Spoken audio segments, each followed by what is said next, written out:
병원에서 MRI 찍어본 적 있으시죠? 좁은 통 안에 누웁니다. 움직이지 마세요. 30분 동안 웅웅 소리. 그러면 몸속이 환하게 보입니다. 뇌, 심장, 근육, 혈관, 심지어 암세포까지. 칼 하나 안 대고 다 보이는 겁니다. 신기하지 않나요? 잠깐 생각해 봅시다. 뼈는 엑스레이로 볼 수 있습니다. 하지만 뇌는요? 심장은요? 암 덩어리는요? 엑스레이로는 안 보입니다. 그런데 MRI는 보입니다. 환하게, 선명하게. 어떻게 가능할까요? 방사선을 쏘는 걸까요? 아닙니다. MRI는 방사선을 전혀 안 씁니다. 그럼 뭘 쓸까요? 자석입니다. 엄청나게 강한 자석. 그리고 라디오 전파. 자석이랑 전파로 어떻게 몸속을 봐? 여기 비밀이 있습니다. 당신 몸의 70%는 물입니다. 물은 수소 원자 2개와 산소 원자 하나. 70kg 사람 몸속에는 수소 원자가 몇 개나 있을까요? 7 곱하기 10에 27승계입니다. 우주에 별만큼 많습니다. 천문학적 숫자죠. 그런데 이 수소 원자들이 사실 작은 자석이라는 걸 아셨나요? 아주 작은 나침반처럼 행동합니다. MRI는 이 작은 자석들을 이용합니다. 강한 자기장으로 한 방향으로 정렬시킵니다. 그 다음 라디오파를 쏩니다. 원자들이 흔들립니다. 다시 원래대로 돌아옵니다. 이때 신호를 냅니다. 조직마다 신호가 다릅니다. 물이 많은 곳, 지방이 많은 곳, 뼈, 다 다른 신호를 냅니다. 컴퓨터가 이 신호를 분석합니다. 그러면 영상이 만들어집니다. 이게 MRI입니다. 그런데 여기엔 양자역학이 숨어 있습니다. 원자핵이 회전한다는 것. 이것을 스핀이라고 합니다. 회전하는 원자핵은 자석처럼 행동합니다. 이 이상한 양자역학 현상이 없었다면 MRI도 없었을 겁니다. 1946년 물리학자 2명이 발견합니다. 자기장 속 원자핵이 특정 주파수에 반응한다. 그들은 노벨상을 받았습니다. 물리학 실험이었죠. 30년 후 의사들이 이걸 봅니다. 이거 사람 몸속을 볼 수 있겠는데. 1977년 최초로 인체 MRI 스캔 성공. 영상 한 장 만드는데 4시간 걸렸습니다. 2024년 지금 30분이면 몸 전체를 봅니다. 암을 조기에 발견합니다. 뇌출혈을 즉시 확인합니다. 수백만 명의 생명을 구합니다. 물리학 실험실의 발견이 병원에서 사람을 살리는 겁니다. 오늘 우리는 3가지를 봅니다. 첫째, MRI가 어떻게 작동하는가. 둘째, PET 스캔은 어떻게 암을 찾는가. 셋째, 미래 의료 영상은 어떻게 발전할까. 양자역학이 만든 의료 혁명. 지금 시작합니다. 그럼 MRI의 비밀을 파헤쳐 볼까요? 먼저 양자역학을 간단히 복습합니다. 지난 시간까지 우리는 많은 걸 배웠습니다. 전자가 파동이면서 입자라는 것. 관측하기 전까진 확률로만 존재한다는 것. 양자 터널링으로 벽을 통과한다는 것. 이상하고 기묘한 세계였죠. 그런데 오늘 배울 건 조금 다릅니다. 원자핵도 특별한 성질이 있습니다. 바로 스핀입니다. 스핀, 영어로 회전이란 뜻이죠. 원자핵이 빙글빙글 돕니다. 팽이처럼요. 물론 정말 돌아가는 건 아닙니다. 양자역학적 성질입니다. 하지만 마치 회전하는 것처럼 행동합니다. 여기서 신기한 일이 벌어집니다. 회전하는 전하는 자기장을 만듭니다. 원자핵에는 양성자가 있습니다. 양성자는 플러스 전하를 띠죠.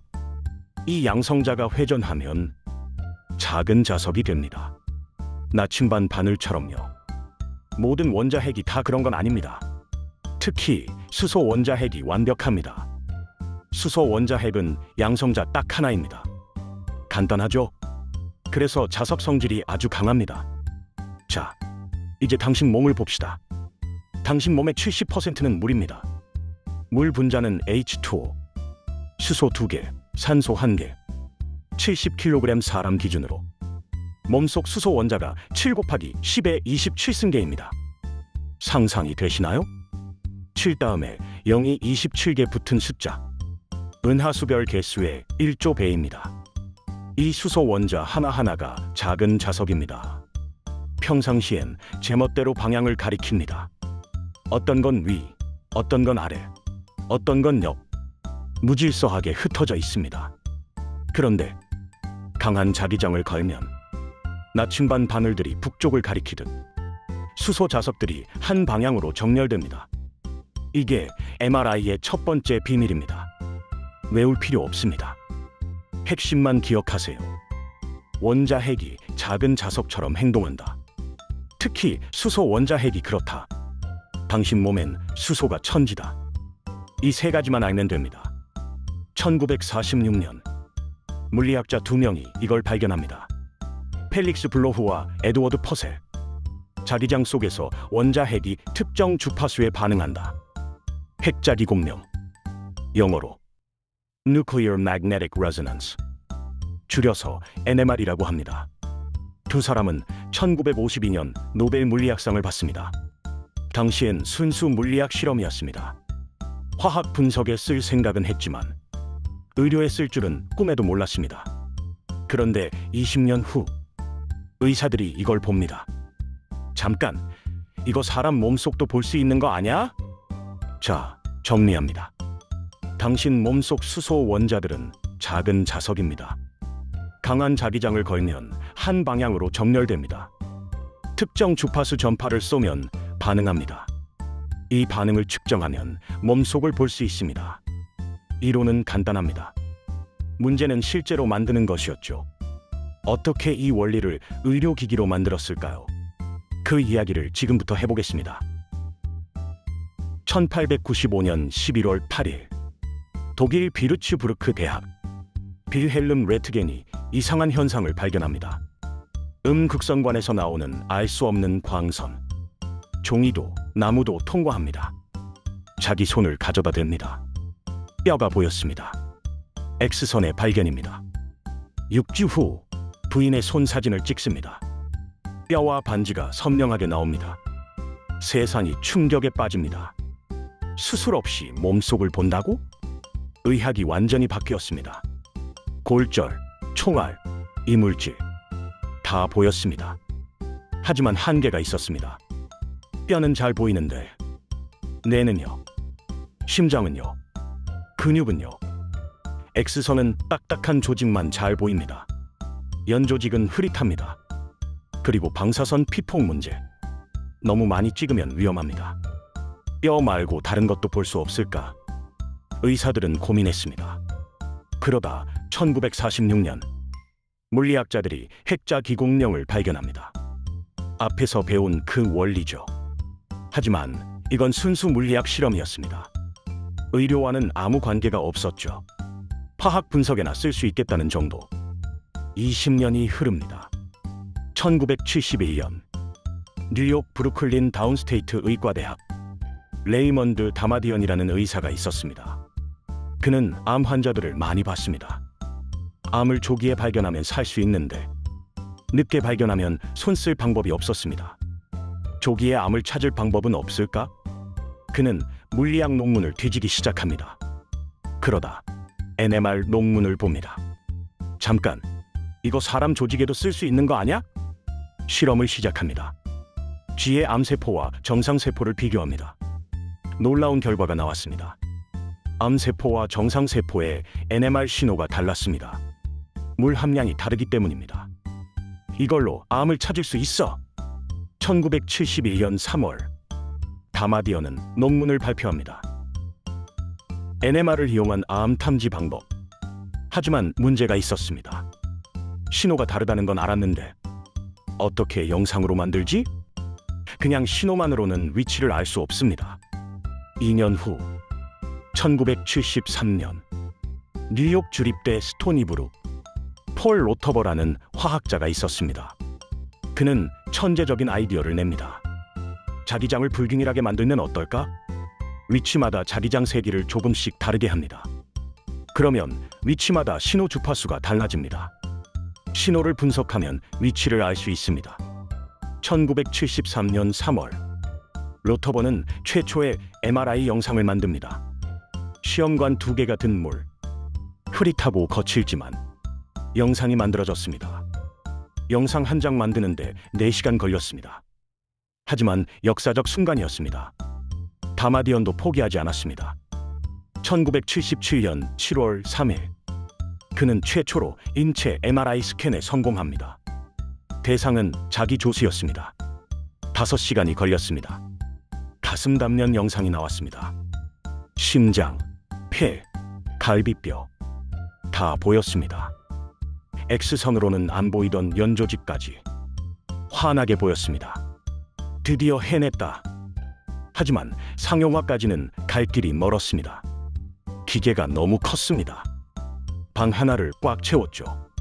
스캔 시간도 너무 오래 걸렸습니다. 환자가 5시간 동안 가만히 있을 수 없습니다. 그리고 비용 수억 원이 들었습니다. 하지만 가능성은 보였습니다. 1980년대 기술이 빠르게 발전합니다. 초전도 자석 개발, 컴퓨터 성능 향상, 영상 재구성 알고리즘 개선, 스캔 시간이 5시간에서 1시간으로 다시 30분으로 줄어듭니다. 영상 화질도 놀라울 정도로 좋아집니다. 1980년대 후반, MRI가 병원에 도입되기 시작합니다. 처음엔 대형 병원만 가능했습니다. 기계값이 수십억 원이었거든요. 하지만 효과는 확실했습니다. 뇌종양, 척수 손상, 인대 파열, X선이나 CT로 안 보이던 게 다 보였습니다. 2003년, 로터번은 노벨 생리의학상을 받습니다. 하지만 다마디언은 제외됩니다. 노벨상은 최대 3명까지만 주는데 그해 MRI 영상 기술 개발자 1명이 더 있었기 때문입니다. 다마디언은 분노합니다. 내가 최초로 의료 응용 가능성을 발견했는데 신문에 전면 광고를 냅니다. 노벨위원회에 항의합니다. 하지만 결정은 번복되지 않았습니다. 논란은 있지만 한 가지는 분명합니다. 이 모든 발견이 합쳐져서 오늘날 MRI가 만들어졌다는 것. 블로흐와 퍼셀의 물리학, 다마디언의 의료 응용 아이디어, 로터버의 영상 기술, 3개가 합쳐졌습니다. 2024년 지금 전 세계적으로 내년 3억 건 이상의 MRI 검사가 이루어집니다. 수많은 암 환자가 조기 발견으로 생명을 구합니다. 뇌졸중 환자가 즉시 진단받습니다. 운동선수들이 인대 손상을 정확히 파악합니다. 1946년 물리학 실험이 1970년대 의학혁명으로 2024년 당신을 살리는 기술이 되었습니다. 그럼 MRI는 정확히 어떻게 작동할까요? 왜 웅웅 소리가 날까요? 자, 이제 본격적으로 MRI가 어떻게 작동하는지 봅시다. 병원 MRI실에 들어갑니다. 거대한 원통형 기계가 있습니다. 무게 10톤, 방 하나를 거의 채웁니다. 왜 이렇게 클까요? 안에 초강력 자석이 들어있기 때문입니다. MRI의 첫 번째 비밀, 엄청나게 강한 자기장입니다. 일반적인 MRI 기계 1.5테슬라에서 3테슬라입니다. 테슬라가 뭐냐고요? 자기장의 세기를 나타내는 단위입니다. 지구 자기장이 0.00005 테슬라입니다. MRI는 그것의 3만 배에서 6만 배입니다. 상상이 안 되시죠? 이 정도 자기장이면 쇠붙이는 총알처럼 날아갑니다. 그래서 MRI실 안에는 금속을 절대 가져가면 안 됩니다. 산소통이 날아가서 사람이 죽은 사고도 있습니다. 당신이 MRI 기계 안에 누웠다고 칩시다. 순간 몸속 수소 원자들의 변화가 일어납니다. 평소엔 제멋대로 방향을 가리키던 작은 자석들, 강한 자기장 속에서는 나침반 바늘이 북쪽을 가리키듯 한 방향으로 정렬됩니다. 7 곱하기 10에 27승계의 나침반이 일제히 같은 방향을 가리키는 겁니다. 장관이죠. 물론 눈에 보이진 않습니다.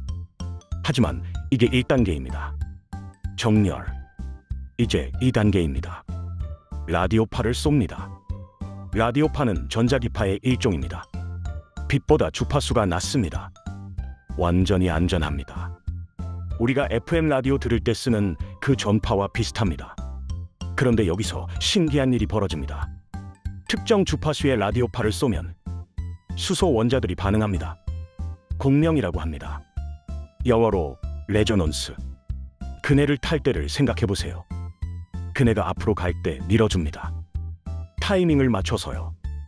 그러면 그네가 점점 높이 올라갑니다. 라디오파도 마찬가지입니다. 수소 원자의 고유 진동수에 맞춰 전파를 쏩니다. 그러면 원자들이 에너지를 흡수합니다. 그럼 전자레인지랑 같은 거 아냐? 아닙니다. 전자레인지는 물 분자 전체를 돌립니다. 마찰열이 나서 뜨거워집니다. MRI는 원자 행만 살짝 기울입니다. 에너지가 훨씬 약합니다. 열이 거의 안 납니다. 그래서 안전합니다. 정렬된 방향에서 살짝 기울어집니다. 마치 팽이가 비스듬히 돌듯이요. 이게 핵자기 공명입니다. 3단계. 라디오파를 끕니다. 그러면 어떻게 될까요? 원자들이 다시 원래 상태로 돌아갑니다. 정렬된 방향으로요. 이때가 중요합니다. 원래 상태로 돌아가면서 아까 흡수했던 에너지를 방출합니다. 라디오파로요. 이 신호를 MRI 기계가 받습니다. 아하, 여기 수소 원자가 있구나.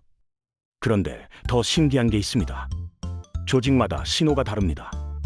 물이 많은 조직, 예를 들어 내척수액이나 혈액, 수소가 많으니까 신호가 강합니다.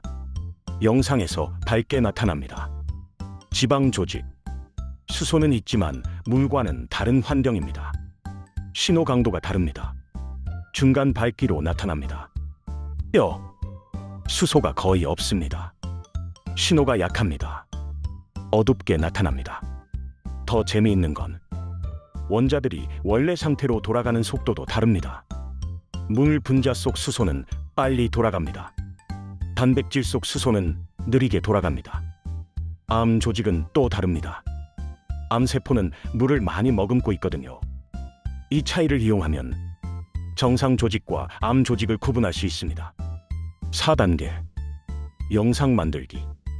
문제가 하나 있습니다. 지금까지 설명한 건 몸 전체에서 나오는 신호입니다.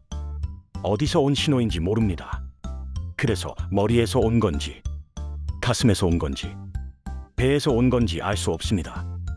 여기서 로터버의 천재성이 나옵니다. 자기장을 살짝 불균일하게 만듭니다. 머리 쪽은 조금 강하게, 발 쪽은 조금 약하게. 그러면 어떻게 될까요? 위치마다 수소 원자의 반응 주파수가 달라집니다. 머리 쪽 수소는 높은 주파수, 발 쪽 수소는 낮은 주파수. 신호를 분석하면 위치를 알 수 있습니다. 좌우 방향도 마찬가지로 구분합니다. 앞뒤 방향도요. 3차원 공간의 각 점에서 나오는 신호를 다 받습니다. 컴퓨터가 이 엄청난 양의 데이터를 계산합니다. 수백만 개의 신호를 조합합니다. 그러면 영상이 만들어집니다. 단면을 자유롭게 볼 수 있습니다. 가로로 자른 단면, 세로로 자른 단면, 비스듬하게 자른 단면, 원하는 대로 볼 수 있습니다. 3D 재구성도 가능합니다. 뇌를 돌려가며 볼 수 있습니다. 혈관만 따로 볼 수도 있습니다. 마지막 궁금증. 웅웅 소리는 뭘까요? MRI 찍으면 엄청 시끄럽습니다. 귀마개를 줄 정도입니다. 왜 그럴까요? 자기장을 빠르게 변화시키기 때문입니다. 위치마다 다른 자기장을 만들려면 자석을 아주 빠르게 껐다 켰다 해야 합니다. 초당 수천 번씩요. 그러면 자석 코일이 진동합니다. 그 진동이 기계를 울립니다. 그게 바로 그 소리입니다. 시끄럽지만 정밀한 영상을 만들기 위해선 어쩔 수 없습니다. 정리합니다. 1단계. 강한 자기장으로 수소 원자 정멸. 2단계. 라디오파로 원자 흔들기. 3단계. 돌아오는 신호받기. 4단계.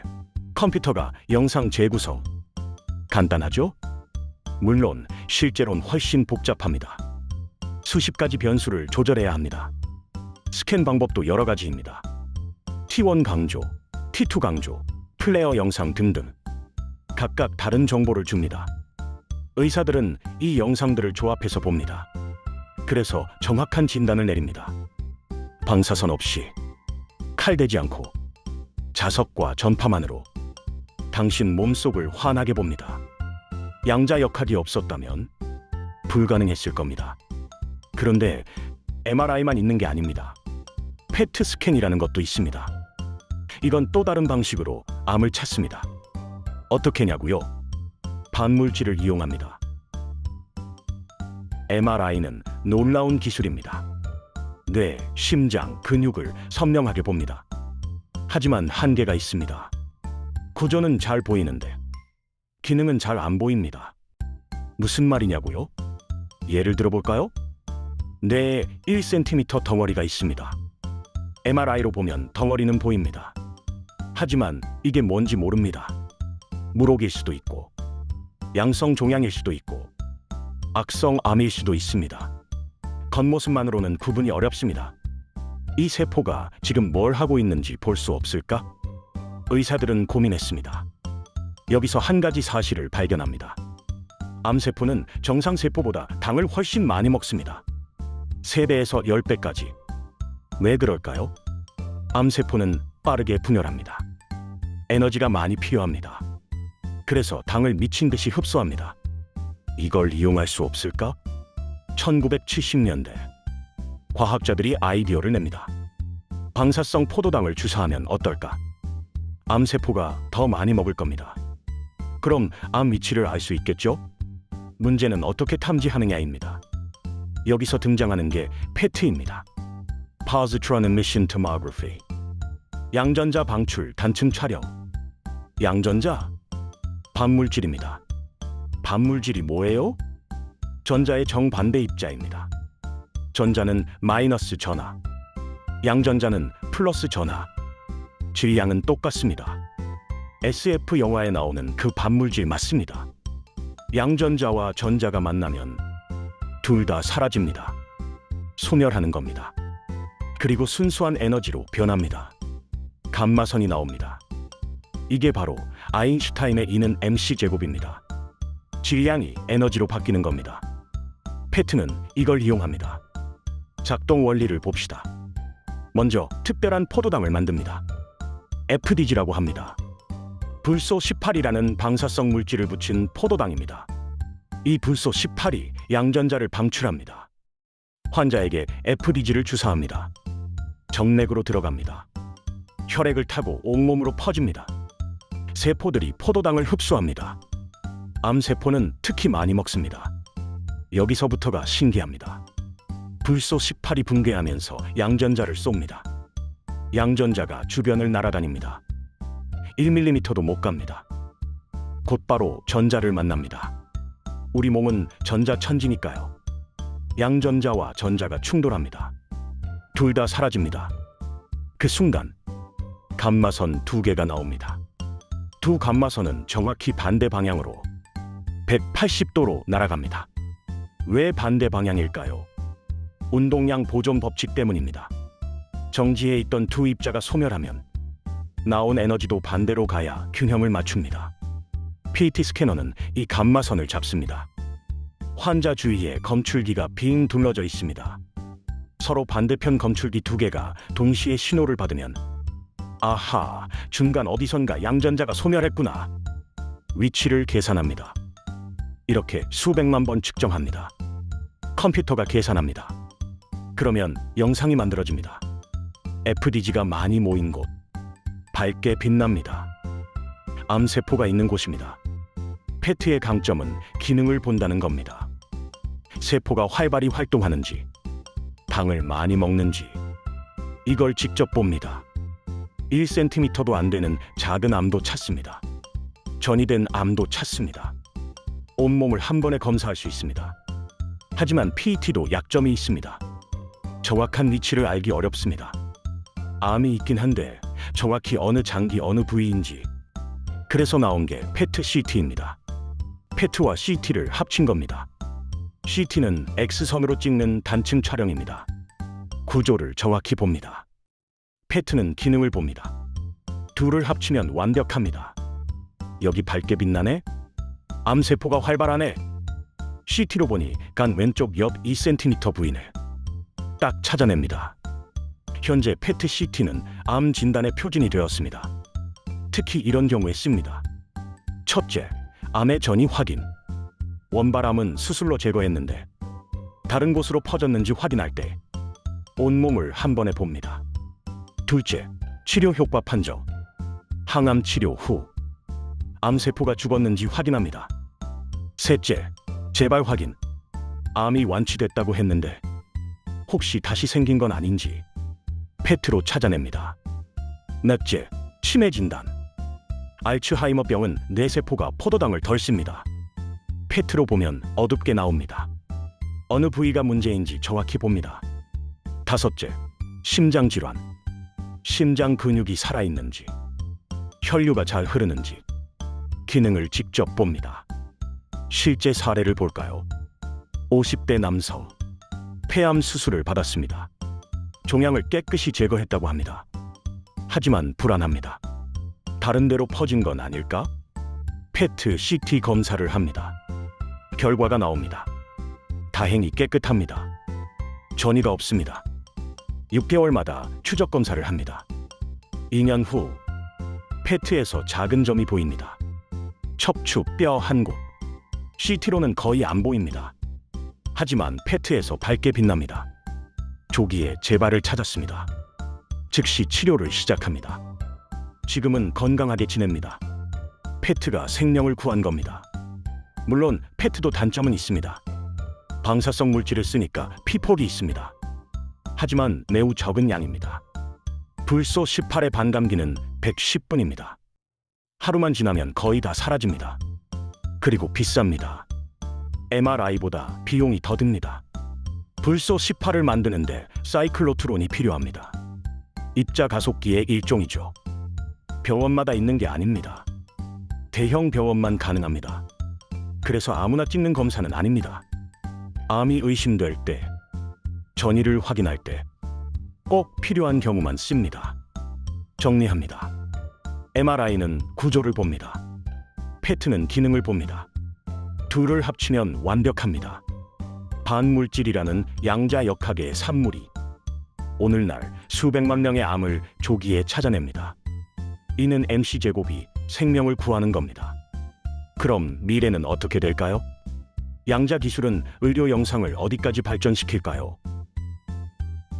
MRI와 PET. 놀라운 기술입니다. 하지만 한계도 있습니다. 현재 MRI의 해상도 대략 1mm입니다. 머리카락 굵기의 10배 정도. 작은 종양은 찾을 수 있습니다. 하지만 세포 하나는 못 봅니다. 세포 하나는 0.01mm입니다. 100배 작습니다. 세포 하나하나를 볼 수는 없을까? 과학자들은 도전하고 있습니다. 그리고 양자 기술이 열쇠가 될 수 있습니다. 첫 번째 미래 기술, 양자 센서입니다. 다이아몬드를 이용합니다. 다이아몬드로 의료기기를? 네, 맞습니다.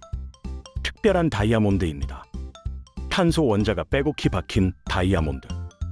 여기서 탄소 원자 하나를 빼냅니다. 그 자리에 질소 원자를 넣습니다. 이걸 NV 센터라고 합니다. Nitrogen Vacancy Center. 질소, 공공 중심. 이 NV 센터가 신기합니다. 주변 자기장을 아주 민감하게 감지합니다. 단일 원자 수준까지요. 그리고 상온에서 작동합니다. MRI는 초저온 냉각이 필요한데 이건 그냥 실온에서 됩니다. 이걸 이용하면 어떻게 될까요? 세포 하나의 활동을 실시간으로 볼 수 있습니다. 암세포가 어떻게 증식하는지, 신경세포가 어떻게 신호를 전달하는지 직접 관찰할 수 있습니다. 아직 실험실 단계입니다. 하지만 10년 내 실용화 가능성이 보입니다. 두 번째 미래 기술, 초고 해상도 MRI입니다. 현재 병원 MRI는 1.5에서 3테슬라. 하지만 연구용으로는 더 강한 게 있습니다. 7테슬라, 9.4테슬라, 심지어 11.7테슬라까지. 지구 자기장의 23만 배입니다. 이 정도 자기장이면 뇌 신경세포 하나하나를 추적할 수 있습니다. 혈관의 미세한 가지까지 봅니다. 뇌 활동을 실시간으로 관찰합니다. 지금 이 뇌세포가 활성화되네. 생각이 만들어지는 과정을 볼 수 있습니다. 물론 문제가 있습니다. 기계가 엄청나게 큽니다. 냉각 시스템이 방 하나를 채웁니다. 비용도 수백억 원입니다. 환자가 느끼는 불편도 커집니다. 자기장이 강할수록 어지럽고 메스껍습니다. 하지만 연구용으로는 이미 쓰이고 있습니다. 세 번째 미래 기술, AI와의 결합입니다. 현재 MRI의 문제, 스캔 시간이 오래 걸립니다. 30분에서 1시간. 움직이면 안 됩니다. 아이들이나 중환자는 힘듭니다. AI가 해결책이 될 수 있습니다. 적은 데이터로도 선명한 영상을 만듭니다. 스캔 시간을 10분의 1로 줄입니다. 잡음도 제거합니다. 더 나아가 AI가 자동으로 진단을 돕습니다. 여기 뇌경색 의심 부위. 이 종양은 90% 확률로 양성. 의사의 판단을 보조합니다. 이미 일부 병원에서 쓰고 있습니다. 앞으로 더 발전할 겁니다. 네 번째, 미래 기술. 양자점 조형제입니다. 퀀텀 닷. 나노미터 크기의 반도체 입자입니다. 이게 특별한 이유. 크기에 따라 다른 색으로 빛납니다. 그리고 아주 밝습니다. 기존 조형제보다 100배 밝습니다. 특정 암세포에만 달라붙게 만들 수 있습니다. 표면에 항체를 붙이는 겁니다. 그러면 암세포만 찾아갑니다. 밝게 빛납니다. 아주 작은 암도 찾을 수 있습니다. 전이 초기 단계도요. 더 신기한 건 진단과 치료를 동시에 할 수 있습니다. 양자점에 항암제를 실어 보냅니다. 암세포만 골라서 공격합니다. 정상세포는 건드리지 않습니다. 부작용이 훨씬 적습니다. 2020년대 중반, 임상시험이 진행 중입니다. 10년 안에 실용화될 것으로 보입니다. 다섯 번째 미래, 휴대용 MRI입니다. MRI를 들고 다닌다고? 믿기 어렵죠. 하지만 연구되고 있습니다. 초전도 자석 대신 영구 자석을 씁니다. 냉각이 필요 없습니다. 자기장은 약하지만 AI가 보완합니다. 크기는 커피 자판기만 합니다. 구급차에 실을 수 있습니다. 사고 현장에서 바로 뇌를 찍습니다. 뇌출혈인지 뇌경색인지 5분 안에 판단합니다. 골든타임을 놓치지 않습니다. 아직 해상도가 낮습니다. 하지만 응급 상황엔 충분합니다. 5년 안에 상용화 가능성이 있습니다. 그럼 10년 후는 어떻게 될까요? 낙관적 시나리오를 봅시다. 암 검진이 완전히 바뀝니다. 단일 세포 수준 조기 발견. 암이 1mm도 안 됐을 때 찾습니다. 100% 완치 가능합니다. 뇌 컴퓨터 인터페이스가 현실화됩니다. 뇌 활동을 실시간으로 읽습니다. 생각만으로 기계를 조종합니다. 수술 중 실시간 영상. 집도의가 AR 안경을 씁니다. 환자 몸속이 투명하게 보입니다. 혈관, 신경을 피해서 정확히 수술합니다. 맞춤 의료가 완성됩니다. 당신 몸의 모든 세포를 스캔합니다. 디지털 트윈을 만듭니다. 약을 투여하기 전에 시뮬레이션합니다. 부작용을 미리 예측합니다. 멋진 미래죠? 하지만 현실을 봅시다. 이 모든 기술이 아직 실험실 단계입니다. 임상시험을 통과해야 합니다. 안전성을 입증해야 합니다. 규제 승인을 받아야 합니다. 그리고 비용, 개발 비용이 수천억 원입니다. 누가 투자할까요? 수익성이 보장돼야 합니다. 기존 MRI 업체의 반발도 있습니다. 새 기술이 나오면 기존 기계가 무용지물이 됩니다. 수백억짜리 잠비가요. 저항이 만만치 않습니다. 그래서 현실적 전망은 이렇습니다. 급진적 혁명보다는 점진적 개선이 이어질 겁니다. 스캔 시간은 계속 줄어듭니다. 해상도는 조금씩 좋아집니다. AI 보조 진단은 표준이 됩니다. 양자점 조형제는 특정 암에 먼저 씁니다. 휴대용 MRI는 응급실부터 시작합니다. 10년 후, 지금보다 훨씬 나아지겠지만 SF 영화만큼은 아닐 겁니다. 하지만 한 가지는 확실합니다. 양자역학이 의료의 미래를 연다는 것. 100년 전 물리학자들의 호기심이 오늘날 생명을 구하고 있고 앞으로도 계속 그럴 것입니다. MRI, PET, 그리고 다가올 기술들 모두 양자역학 없이는 불가능합니다. 당신이 병원에서 찍는 그 영상, 그 안에 양자의 세계가 숨어 있습니다. 오늘 우리는 놀라운 여정을 했습니다. 칼 하나 대지 않고 몸속을 보는 기술, 그 비밀을 파헤쳤습니다. 핵심을 정리합니다. 첫째, 원자핵이 작은 자석처럼 행동합니다. 이것이 스핀입니다. 회전하는 원자핵은 자기장에 반응합니다. 이 원리가 MRI를 만들었습니다. 둘째, 반물질이 실제로 존재합니다. 양전자와 전자가 만나면 소멸합니다. 순수한 에너지로 바뀝니다. 이는 mc제곱이 현실입니다. 이 원리가 페트를 만들었습니다. 1946년 물리학자들이 핵자기공룡을 발견합니다. 순수 호기심이었습니다. 자기장 속 원자핵이 어떻게 행동할까? 1971년 의사가 이걸 봅니다.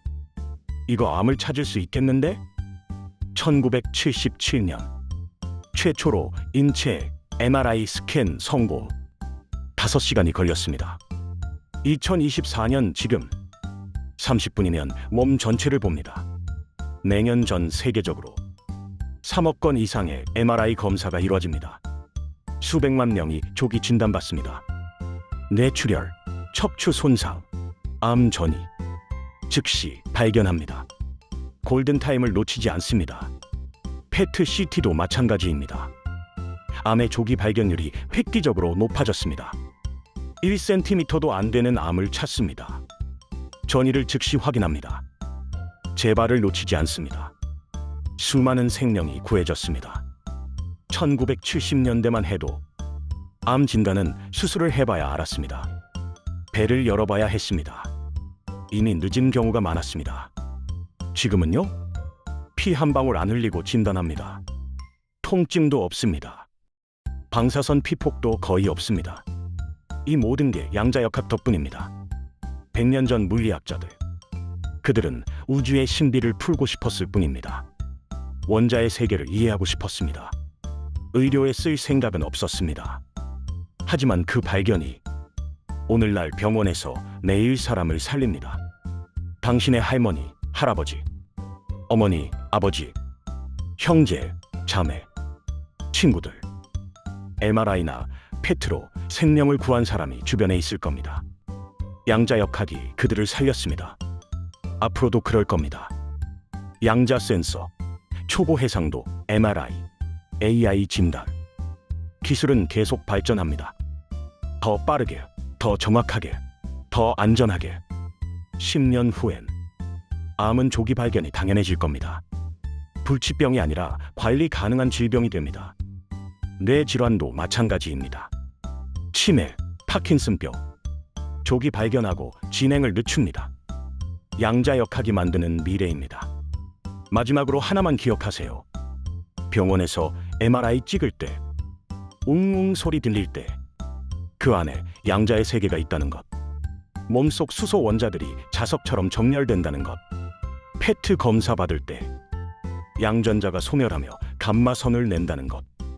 이는 mc제곱이 실제로 일어난다는 것. 100년 전 발견이 당신을 살린다는 것.